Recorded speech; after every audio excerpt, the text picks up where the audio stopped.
Hey guys, what's up? It's the Jawnz. Just been reading a lot about this interview on Twitter, so just wanted to watch it for myself. Let's take a look. Yeah, you seen that? Yeah, a little bit. How's your last year been? The last year has been interesting. Obviously, huge victory for President Trump, which was the big news of the last year. All the transformative policies that he's put into place, that's been wonderful. I've had the opportunity to see him do some of these historic things in person. I happened to be in Israel for the Jewish holidays when he was giving that historic speech at the Israeli parliament, which was unbelievable. I mean, it was truly tremendous. I mean, And really, I'm more just obviously interested in you figure after an what he election said things are about gonna Nick cool down. Fuentes. And then things don't cool down. And so, it's And true, been busy. things have not cooled obviously down. since Charlie's murder, which I think all of us reacted in precisely the same way. The security threats went up dramatically. I've had obviously personal security since I believe 2017, maybe 2016. I've had about 10 years of personal security. The last 6 years has been 24/7 security on me as well as on my 4 children. And that's been accelerated even more so in the aftermath of Charlie's murder. So that's on a personal level, that's been not fun. The good news is that the security guys are very sweet, and my kids get along with them great, and they have lightsaber fights with them, and they think that this is kind of normal, but it isn't normal, and I wish that the country would go back to normal, but it seems like it may be a while. You've been dealing with this for a long time, and I've seen it personally. I've seen you surrounded by teams of security, and I heard you say, and I mentioned this last night, that if God forbid something happened to most of the Daily Wire guys, we would know exactly who did it immediately. If something happened to you, God forbid, it would be like an Agatha Christie mystery. There's so many possibilities because you're loathed by the far left, and you're loathed by what we used to and maybe still do call the alt-right. And I remember we used to talk about this on the Kelly File because some people called you alt-right. And you would explain, no, I'm not alt-right, I'm loathed by alt-right. So what is alt-right and why do they loathe you? So there is a group of people in the United States who are rooted in an idea of A good grievance segue against the question system there. that they believe has put them underfoot. And those people believe that essentially they are underfoot because of their white status. And thus, they must take revenge on anybody who is disproportionately better. I don't think it's about white status. I think that we have a culture where the men want to provide for a family, buy a house, have a job, and they're not able to do that. And also, they might not be the most intelligent group of people, so they just want change. They know what's going on right now is not right, and they just want change, so they gravitate towards the thing that is not what is current, if that makes sense. Benefiting from the system that tends to, in their own minds, be Jews. And you see this mostly refracted right now through a young man named Nick Fuentes. He's 27 years old. He is the leader of a movement called the Groypers. I don't know if any of you are familiar with this, but he says and believes truly awful things. I mean, truly awful things. Not just about Jews. I mean, he has said, for example, that the Vice President of the United States, this is a direct quote, I believe, is a fat gay race traitor married to a Jeet. That's a direct quote about the Vice upset President. that he named his son Vivek. Yes, he also has suggested and spent years trying to destroy Charlie Kirk's organization. Charlie, in texts that have now been revealed, called him vermin for exactly this reason and had banned him and his followers from TPUSA because he believed that Nick Fuentes and the Groypers and white supremacy didn't belong as part of the conservative movement. And so the alt-right is... I would agree with that. Or they're two sides of the same coin, or they're parts of the same sort of broad movement. And unfortunately, I think that they've gained a foothold in sort of the internet subsystem. I don't think they have a foothold in mainstream America at all. And I think one of the mistakes that people make is to think that the internet is real life. The internet is absolutely not real life. And the first thing people need to do is turn off X, which is poisoning brains and making people think that not true things. It's basically like war games. They think the missiles are real. The missiles are not real. The things happening on X. I think it's quite interesting that he's singling out X here because it's just the one platform where everything or almost everything is allowed. And like even with Elon, like changing the messaging substack and, just so that there's no hooks, there's no, like, he's trying to do like the right thing and create a platform that's everyone can sort of have their voice on. And I think that Nick Fuentes, his voice is it's needed. Even though there are some vile things that he does say some things that are hard to argue with as well, though. Are not a reflection of real life, but they can bleed over to real life if enough people take them seriously.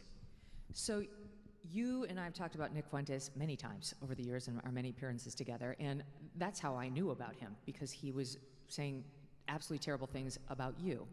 And I am going to show a video, please forgive me, of one of my first introductions to this guy, Nick Fuentes, and what he was saying about Ben. This is a video of him showing himself playing Grand Theft Auto, right, a video game where you shoot people, and he's pretending that this character in the video is Ben. Let's watch.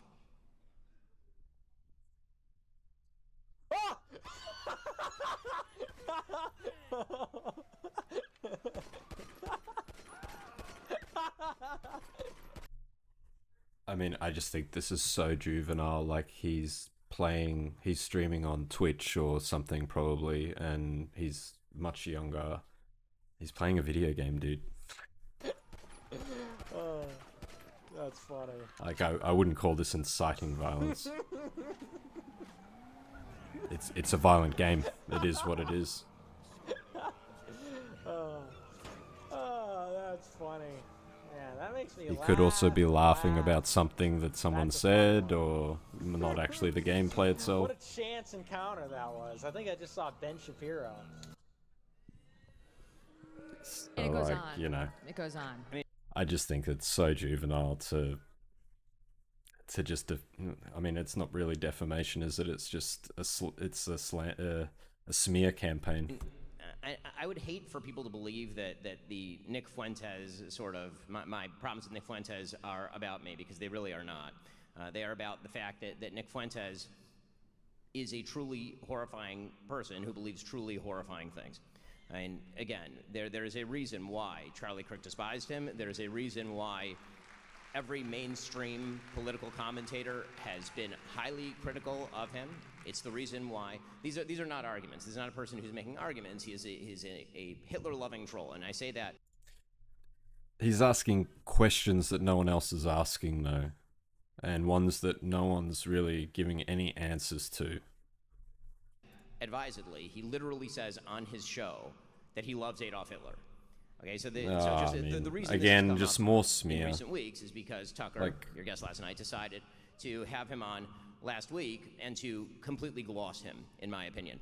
And you can And this is why I want Shapiro to debate him, because take aside this smear, and this interview is just asinine. make up your own opinion as to what you think Tucker was doing during that interview, but I know what it looks like when Tucker Carlson decides to be an aggressive interviewer, when he decides to ask difficult questions of people. Tucker is eminently capable of doing that. He did it to Ted Cruz quite thoroughly.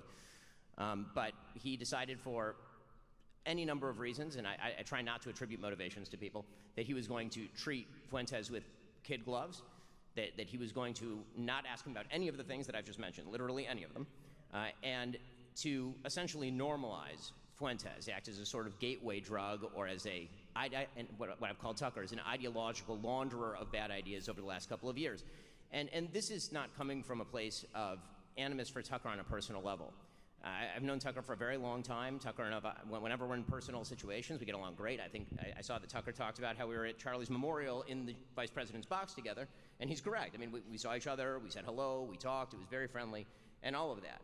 And it's also true that a couple of days after Charlie's murder, he reached out and he called me and he said, listen, I know that we're at odds, and It's funny because, like, Shapiro's like criticizing Tucker for the same reason that I'm criticizing him.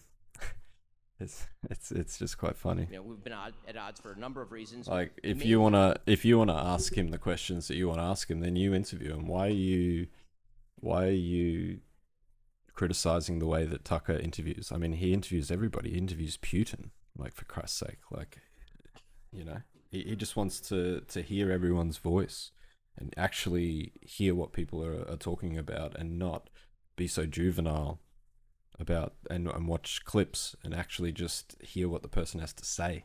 Political. I mean, again, on a personal level, I'd go fishing with Tucker anytime. The real question is, for me, I got into this business because I care about the ideas and I care about the ideals. And so when you're determining what is conservatism, what should the future of America look like, and where do you draw the lines, those are the questions that I need to answer in my job. For me, my business is really not about and I friendship. respect him I for have that, lots and of I friends, agree people with who him I love, calling it out. with whom I disagree on politics and don't believe It that is a leaders in dangerous... the conservative movement, for example. Nick Fuentes is a dangerous line of thinking, and I'm sure there's a lot of people, a lot of followers of his that would become violent. I think they're very, very already just ready to be radicalized. And that to me is the real question. In any case, Tucker reached out. He said, we've had a bunch of disagreements, and what if we could put those aside and align toward the DSA in particular, is what he mentioned. And I said, Tucker, you're totally right. Let's do that. That would be great. In fact, the TSA? The DSA, the Democratic Socialists of Why America. the TSA? How did that bring you together? The Democratic Socialists of America, and the reason No, that I know. Yes, and the reason that I'm taking out TSA my only phone divides people. is because yes, the reason I'm taking out my phone is because I don't just I like to evidence what I'm saying with actual evidence. So I texted him. And the text exchange was very nice. I mean, here's what the actual text exchange went like. Like, this is just ridiculous. Like, there's no argument here. Like, it means the world. It truly does. I don't even understand what this show is about. Democratic Socialists of America threat, like, I don't know and Megyn Kelly. Happy. I don't know Megyn Kelly at all, but this just seems like who watches this, honestly? Like, it seems like it's for children. Like, there's no arguments being made. There's a warning from Shapiro, I guess, and that's really about it. To do whatever it takes to bring everyone back together for the fight that matters. Just more critique on And Tucker then Carlson. wrote back, "Thanks, man. I appreciate it. I'm going to spend the next week or two thinking about how to be most effective. The country is clearly on the brink." I reached out repeatedly after that. Nothing happened. And again, I thought it was a good idea at the time. I think I felt differently after I saw what he did with Nick Fuentes, and after he proceeded, in my opinion, to spend the subsequent weeks doing literally nothing to fight the left. I say this with sadness because Tucker used to be, I think, a deeply important part of the conservative push to win. The number of times that Tucker Carlson has mentioned Zohran Mamdani since October 5th on his show is once. And it was in the context of Marjorie Taylor Greene and Tucker Carlson talking about the appeal of Zohran Mamdani. Why would he mention him on his show if he's a conservative and Mamdani's a Democrat? Just by way of contrast, not because I'm a perfect representative here, but because you've talked about Zohran Mamdani a lot. A lot of us have. Since October 5th, I did 17 separate shows on Zohran Mamdani, including 4 in the last week. Maybe he's talking about him in a negative light, because, I don't know if I agree with it, but I think that's for another video. Before the election. Okay, because when you're orienting against the left, you really should orient against the left. Okay, so a lot in there. Well, that's sort of, promoting division. I think that really we need to stop identifying ourselves and just all become more central and just stop this extremism, and we just need to start being more reasonable. The left need to come more to the center, and the conservatives need to stop being such boomers, and we just need to come to the center. I think, just to be clear, so the breakdown from the detente after Charlie was him interviewing Fuentes. Was that the next thing that happened that led to the blow up? I mean, Okay. yes. I mean, I just wanted to hear really about the Nick Fuentes thing. So yeah, we'll just leave it there. Hey guys, so I gave most of my opinions in the video. Yeah, it's just basically a smear campaign. I really want Ben Shapiro to debate him.